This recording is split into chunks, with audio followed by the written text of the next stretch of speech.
Hey guys, before we get into the video today, I want to announce our Black Friday Cyber Monday sale, which will be running through the end of the weekend. Click on the link in the description and you can get 35% off for life on subscriptions at the premium and basic plan over at CrushLivePoker.com. If you've never checked out Crush Live Poker, here's a sample of a recent training video that I did over my own play. Training videos are exactly like this over on Crush Live Poker. If you've been with me for a while and you've seen a lot of the different shows that I've been on 4 shows, you know, sort of one of the common themes is I've been bluffed off a lot of spots where I just thought that there was no way that I could have the best hand. And this could be one of those. We'll play along, but it didn't happen as much as it has in the past. And this one I thought was really, really interesting. And I've already gotten, like I said, a couple of people that have actually asked me about this. And there's a reason why I played the turn the way that I did against Wesley. Now, Wesley, who is to my direct left, who's basically playing like on every single show, it's a great spot for him because I think he's gotten pretty decent, especially against a lot of these lineups where he's a huge favorite and apparently not going to have to deal with Garrett that much on Fridays anymore. But one of the things, as we'll get to the turn play, is that you can obviously adapt and possibly play a different line against a different player in a given situation. Now, I will say right off the bat here, I was very, very wide here in this particular spot. So Eli limps in here for a raise from under the gun. Big John's going to raise it up to 200 again, sort of an MO where he'll raise a lot of kind of junky hands. And I pick up King 5 of diamonds here in the cutoff. And this is really the only time I really got out of line. Kind of like ludicrous out of line the entire night pre-flop. So 5 to 200, I go to 600, which is 3x. You can see here that I have about 20,000, and this comes from 2 hours and 9 minutes into the show, so it's about an hour later. And I'm not sure if I reloaded or not. I was stuck maybe 8,000 or 9,000 at one point. So I might have reloaded for 5K. I'm not sure if I was stuck at that point or not. But anyways, I go to 600. Now, Wesley will do some flat calling pre-flop here, and this is what he does. He flat calls here on the button. Now, what do I think his range here is of flat calling on the button?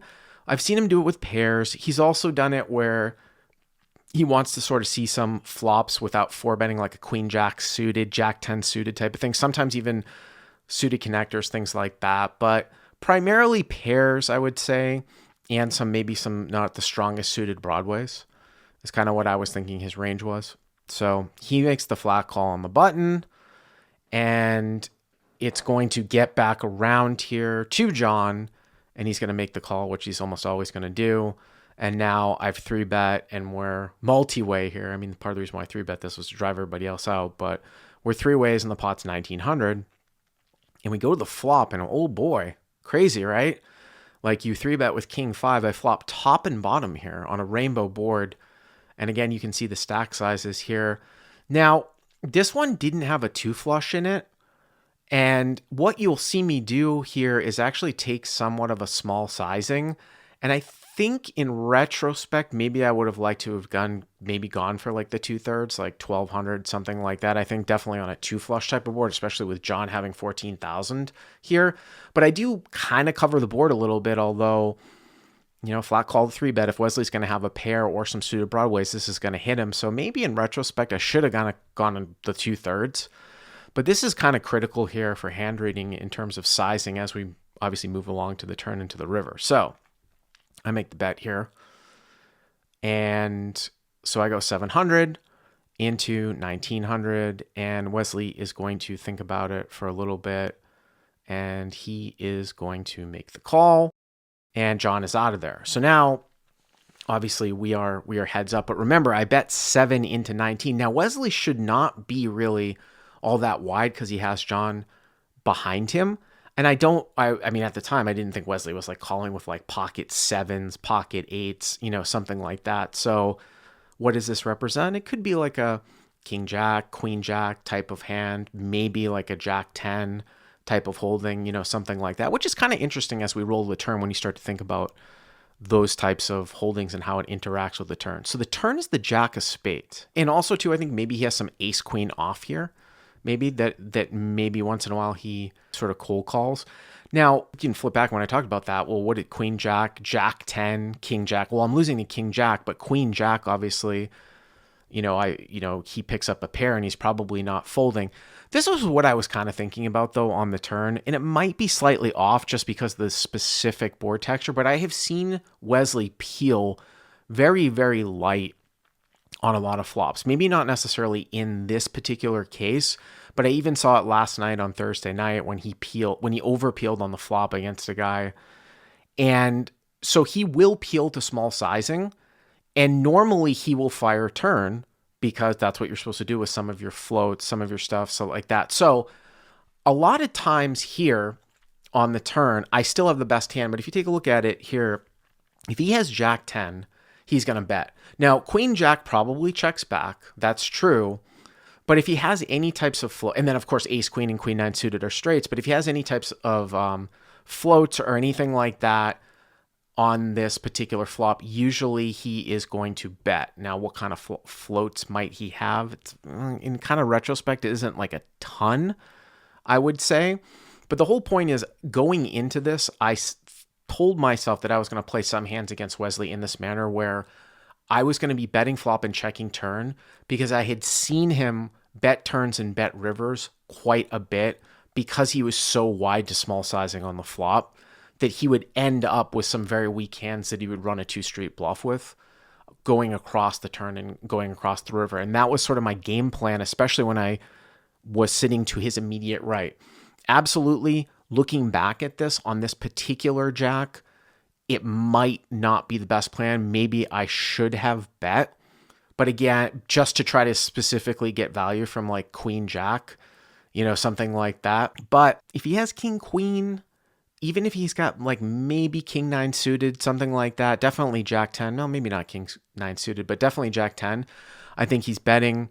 So the only thing that I really lose a lot of value, I lose some value from here is Queen Jack. And who knows, maybe that hand calls to a small bet at the end. But I think probably a better plan would be to check a brick. This is more of a good play to sometimes check strong hands on the turn to let a player who will sometimes float you go bet turn, bet river so that you have some strong hands to call down on the river.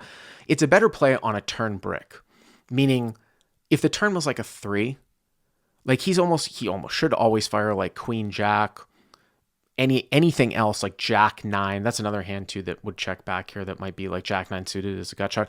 But if the turn was a deuce and the turn was a 3 and I now check, he's going to fire with those hands. So probably a brick turn, a low brick turn probably would have been better to make this play as opposed to a jack because of the fact that I might still have a fair amount of hands that I'm going to check call with on this jack that I'm playing pot control. Whereas if I check a deuce or a 3, a lot of times people are check giving up because those are bricks if they're in my particular spot. So if I had this one to do over again, I would probably bet this turn for those reasons, that he's not going to mindlessly bluff the turn on a jack when I do have some strong hands that I'm check calling. I would rather do it on a brick. But that was what my thinking was. So I think about it for a while, and I do end up checking here.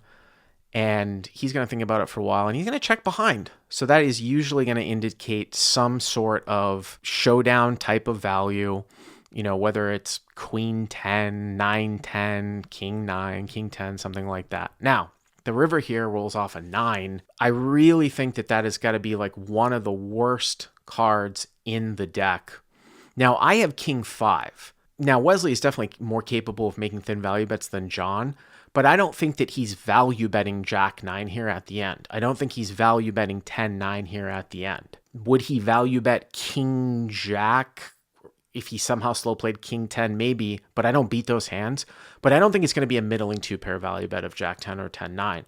However, what's the thing that just kills me here? It's the one-liner here to a queen.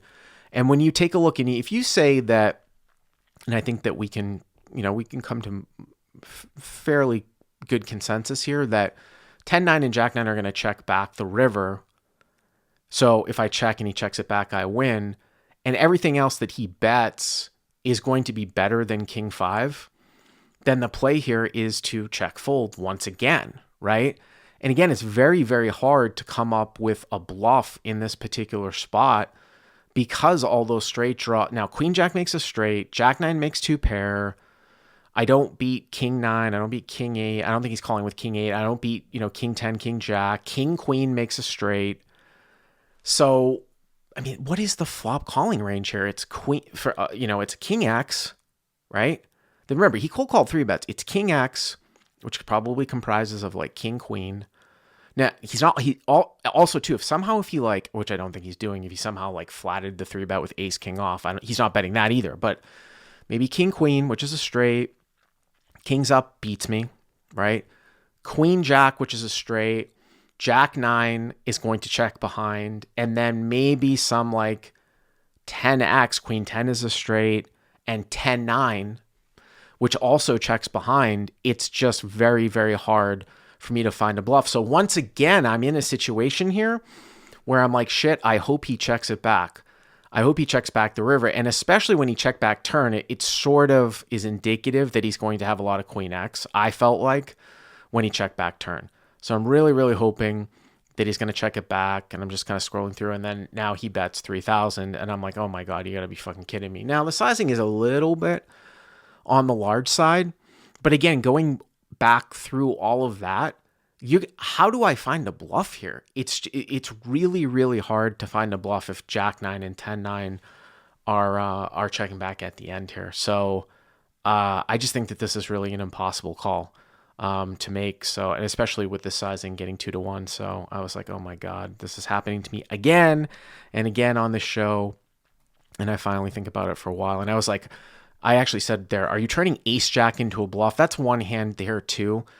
Ace Jack was the only, that was probably one hand where like maybe Ace Jack calls 3 bets cold, calls the flop with a gut shot, checks back turn, and now on the river it's probably too good of a card not to bluff. But that's probably it. I was like, oh man, are you turning Ace Jack into a bluff? You're turning Ace Jack into a bluff.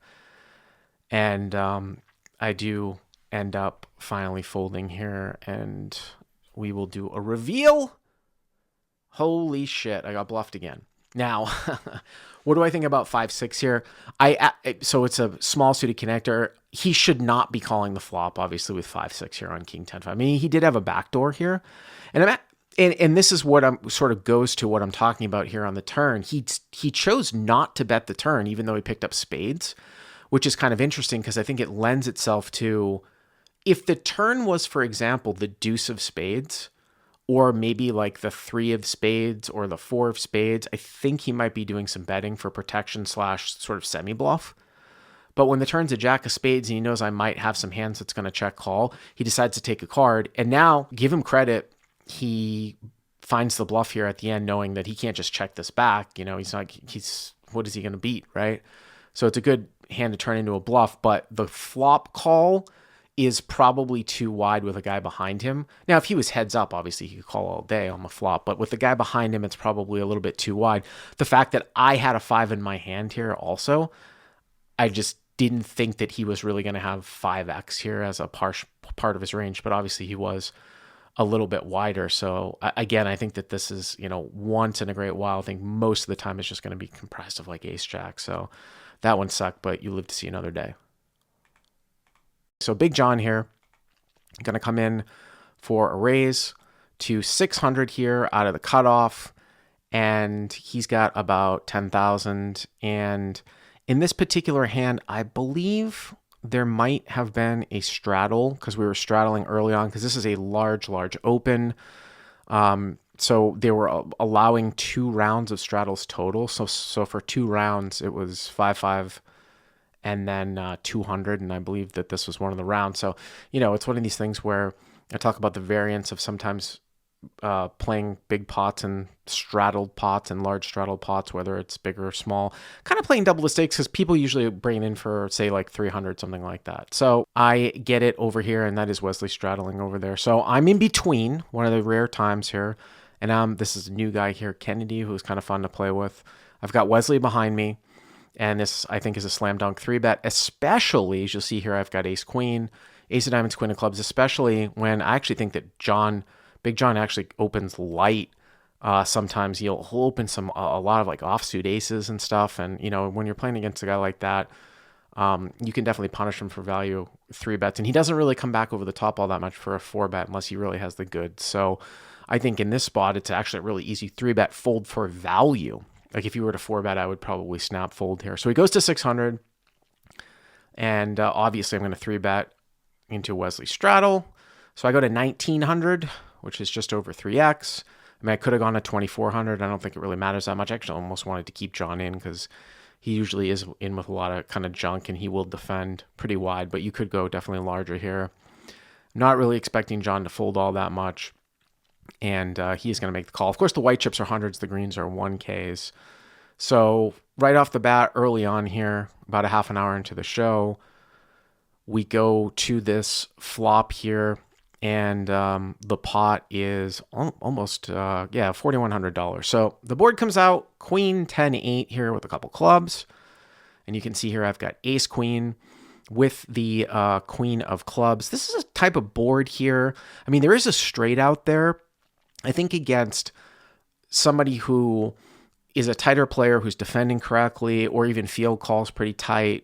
It's not necessarily the best flop. It's not like queen 8 deuce, but I think one of the sort of exploits that you can make is when people play way too wide, actually sizing up sometimes on these very, very draw heavy boards because you're going to get a lot of value. Because it's not like you're going to get, if you go 2/3, it's not like, if I went 1/3, I'd get pocket fives to call, something like that. So you can get a lot of value here. Now, 2/3 would have been about, I would say like 2,600, something like that, 2,600. The thing is that John only has 8,700 left. So, if I go 2,600 and he calls, the pot's going to be about 93 and he's going to have maybe 65 left, which leaves a 2/3 all in. So, there's a couple of different ways that you could actually play this. Now, I go for 2,200 here. I just want to flip that back, which is about 60-ish% of the pot, which will put the pot right around 9,000 and it'll have about 65 left here. So I definitely go over a little over half the size of the pot. I probably could have gone a little bit larger, to be honest with you, but I think, with only 2 pot size bets left, it doesn't make that much of a difference. So I go 2,200 and he makes the call. Now, if he were to jam here, I mean, it would be 6,500 more. I think I'm going to have to call. I'm going to get about 2.5 to 1. Like I said, there was a couple of times when I actually lost a little bit of track of pot size. Sometimes I get nervous on these shows and I don't play a lot, this large in this specific game. So it's a lot easier sometimes for me to play like online or if I was playing where I could see the pot size easily. So now we're at 8,500 and 6,500 to call. And this is sort of a function of that here. Because the turn here is a jack. I mean, it's really, it's a one-liner to a 9. And I think most of the time the play is to check, although I probably do have a fair amount of, ace king here. But it's kind of an awkward spot with about 2/3 to 3/4 of a pot size bet left here with a one-liner here to a 9. I think he could definitely have a fair amount of 2 pairs. He could have a 9 here. If he were to like move all in here, I think I probably would have folded. I got to be honest with you. But he definitely tends to play kind of a little bit face up, which is obviously nice because these players can sometimes be fairly easy to play against. It's questionable. I think he still might jam here with Jack 10, something like, I'm trying to think, Queen Jack, although that he could be a little bit scared of Ace King. It's a little interesting spot here with the pot size, but I decided to check here, and I think it's probably pretty close with 3/4 of pot size bet left, whether it's a bet or a check. But he thinks about it for a while, and eventually he checks back. And now the river is an ace, and this is sometimes you'll pop up because I was trying to move these things around. Ace of diamonds, queen of clubs. So it now puts a one-liner out there to a straight. Also, front door clubs come in as well. So it's not necessarily the best card for me. There's a one-liner to a king. A front door flush draw comes in. And at this point, even though I have top 2, this is one that is, I think, kind of easy against like somewhat of a face-up player. If your opponent is never going to bet for value anything worse than ace queen, and I don't think that he would, and everything has come in, then the simple fact of the matter is this is usually going to be a check fold against what would be probably all-in sizing. You would really, really have to find a bluff here. It's really hard to find a bluff. Really, really hard to find. I mean, I almost challenge anybody to find a bluff here.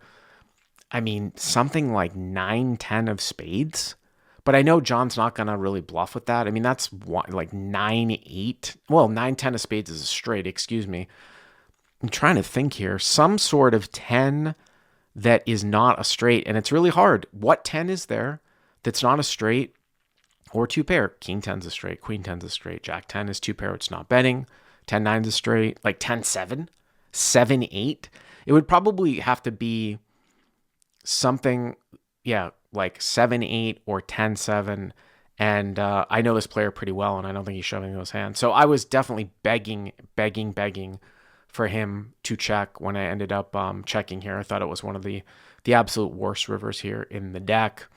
So I do check, and you can see him for a while. He's going to think about it, not too long, and he's going to move it in for 6,500. So I'm getting about 2.5 to 1.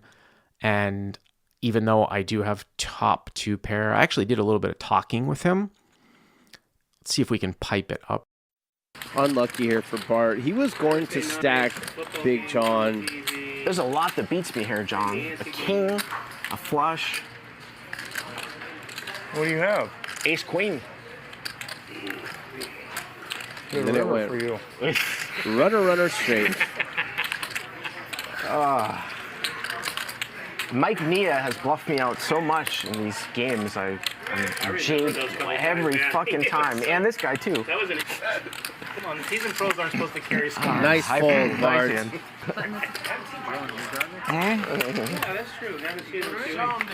You can see that he showed me. Now, I'm usually not one of those guys. I'm not David Tuckman that does that a lot. I kind of told myself going into this show, I wanted to loosen up, make it sure that I was going to always get invited back to the game. And so I just kind of joked around with John, try to get a read. And again, wasn't necessarily that little speech that made me full. I just really kind of know him. And then he was nice enough to show me. So, right off the bat there, I'm stuck like $7,000. I was like, oh man, going to be one of these nights right off the bat.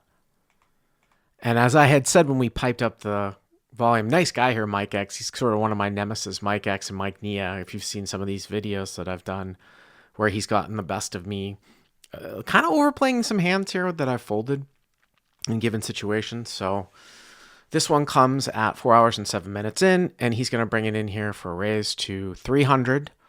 So he brings it in here for a raise to 300. Patrick calls, Tal calls, Kennedy calls, and again, I'm in for 32,700.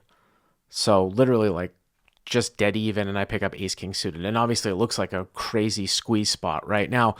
When someone opens to 300, it kind of plays like a 5,100 if you're looking at 3x type of sizing, 3x type of open sizing. So you could say like I'm 300 big blinds deep.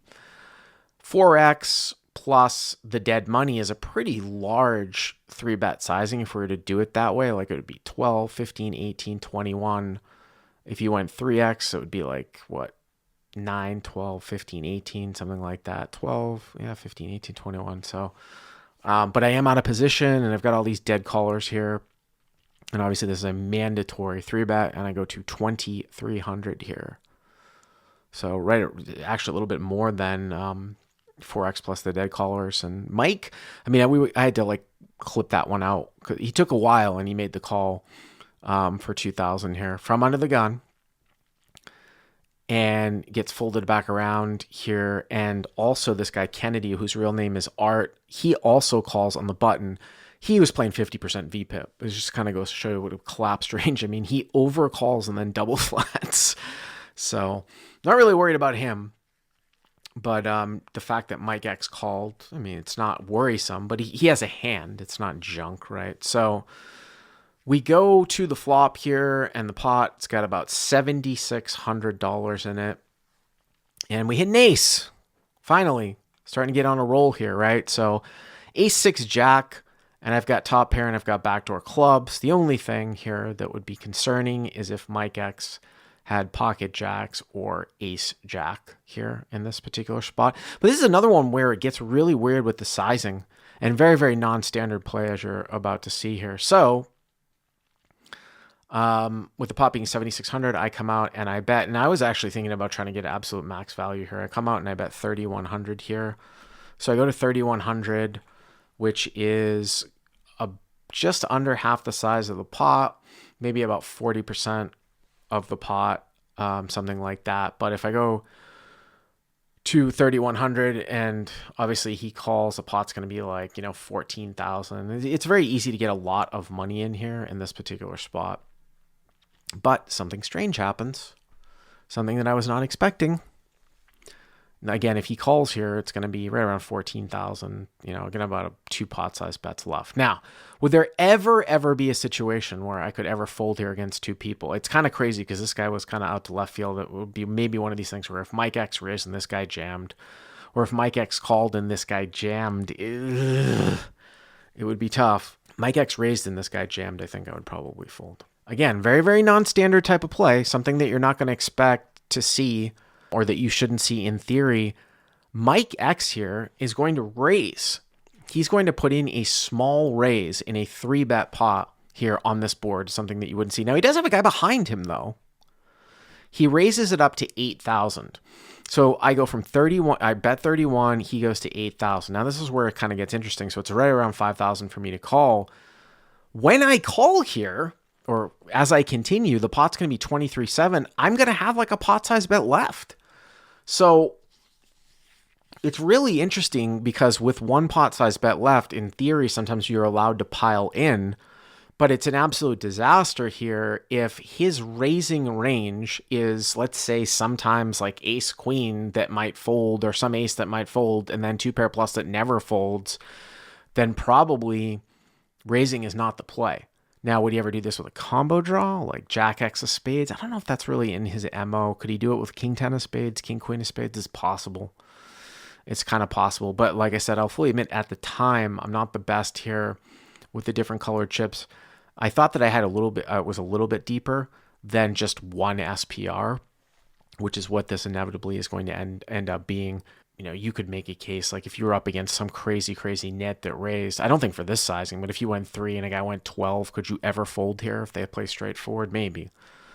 But I didn't think so. Not for just 5,000 more. So I do decide to, I think about it for a while. I'm thinking about all my options. And then finally I'm like, oh, well, I'm going to be playing a big pot. So I make the call and you can see about one SPR left here.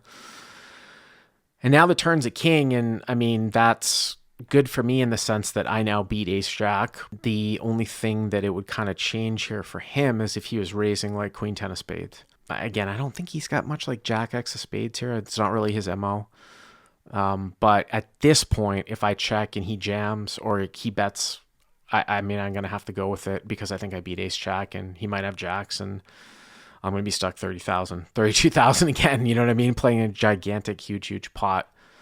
So I do check here, and he's going to think about it for a while, not too long. This is actually in real time, and he is going to check it back. So that was nice. So I check, and he checks it back. Now, when he checks it back, like he doesn't have pocket jacks or pocket sixes here. That's for sure. I don't think he has sixes much pre-flop, but I've got the best hand here right now. I think I have the best hand here right now.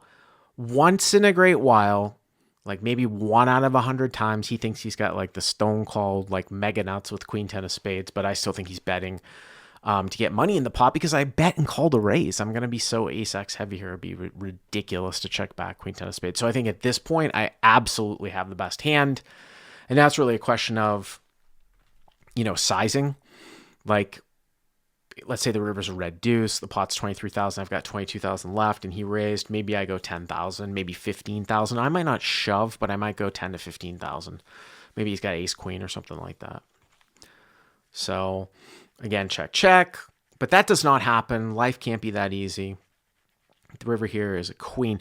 This is interesting, and I think that this one might be one where I was very, very close and I might have misplayed it. Here's the thing here. So obviously it's sort of a wet run out here at the end, but if he doesn't really have a 10 here, and he probably doesn't all that much, right? Because Like I said, I don't think he's raising here with Jack X of spades, which is like Jack 10 of spades, something like that.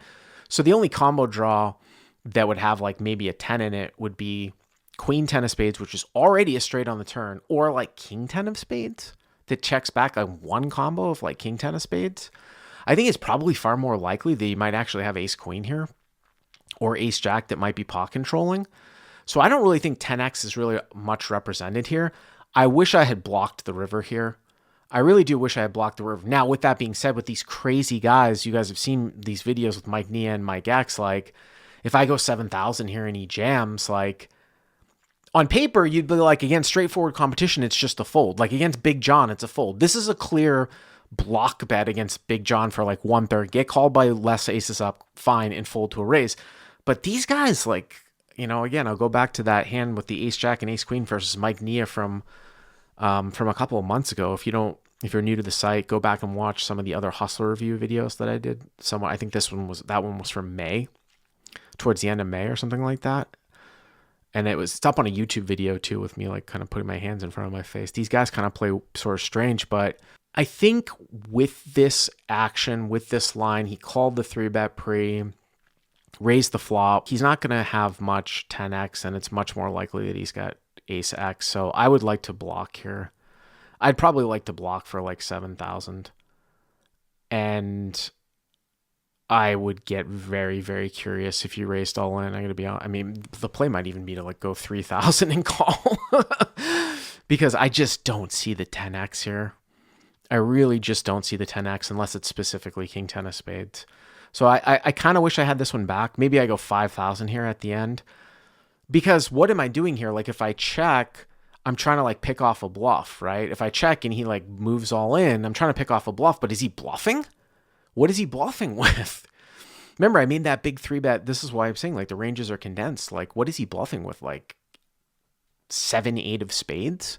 You know what I mean? Like something like that. It's just it just sucks when, if I check and he jams and he always has a 10 and I pay off, that sucks. Whereas if I can bet 5,000 and he always calls with worse, that's the play. Unless I'm just going to check and fold. So I would say, I'll admit that I got a little bit lost with this one in terms of the pot size, but I wish I had this one back to block the river. I really do think this is a block in retrospect, but I think about it, why can't I just get a clean or right? So I think about it for a while and I check, and he thinks about it, and I was fairly happy when he was thinking about it, and then he checked behind. I was wondering if he's ever turning his hand into a bluff here, but I just don't think his hand is probably ever good. And he has Ace 5, so he raised the flop with Ace 5. Well, he did a little pot control, though. I mean, it's kind of interesting because I would have bet the flop. If he had called, I probably would have bet the turn, and maybe he folds on the turn. I don't know. At 2 streets, I mean, he ends up raising, and but if I bet flop and go 5,000 on the next street, then it's the same thing. But I wish I had that one over so I could block the end.